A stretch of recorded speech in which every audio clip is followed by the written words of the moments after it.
Welcome to the History of Rock and Roll, Chapter 2, The Beatles. For those of you that missed Chapter 1, it all started like this. In the beginning, Little Richard and Chuck Berry took elements of R&B and jazz and gospel and country and created a new style of music, and it was good.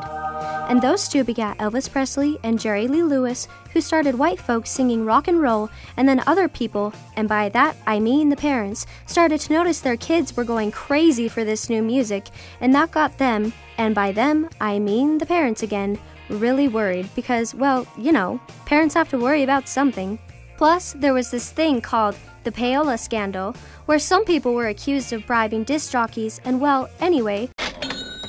the whole creation era of rock and roll ended pretty fast, and all that was left was this thing called teen idol music, which was mostly a bunch of guys named Bobby with big hair who sang unthreatening music, and the moms and dads were happy again and all was right with the world.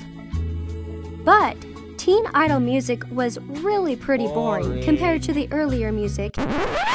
which, by the way, had finally made its way over to England, and the kids over there went just as crazy for it as the kids over here did. Lots of groups got formed, including one from Liverpool called the Quarrymen, which featured John Lennon, George Harrison, Stuart Sutcliffe, and Pete Best. They added another member, Paul McCartney, and changed their name to the Silver Beatles. Stuart Sutcliffe decided that he wanted to be an art student, and Pete Best got fired because he wasn't a very good drummer, and both of them suddenly became known as the Fifth Beatle, which is weird because they were both part of the original four. But anyway, a guy named Richard Starkey was hired to play the drums, and he shows up and says, "Hey, call me Ringo Starr instead." And so anyway, that's how the five Silver Beatles, with two E's, which is a pretty awful name and reminds me of roaches, became the Four Beatles with an EA in the middle, which is an awesome name.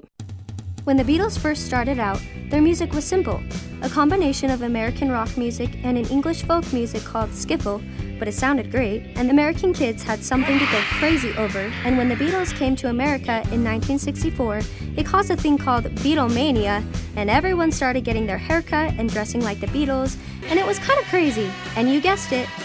parents had something to worry about again.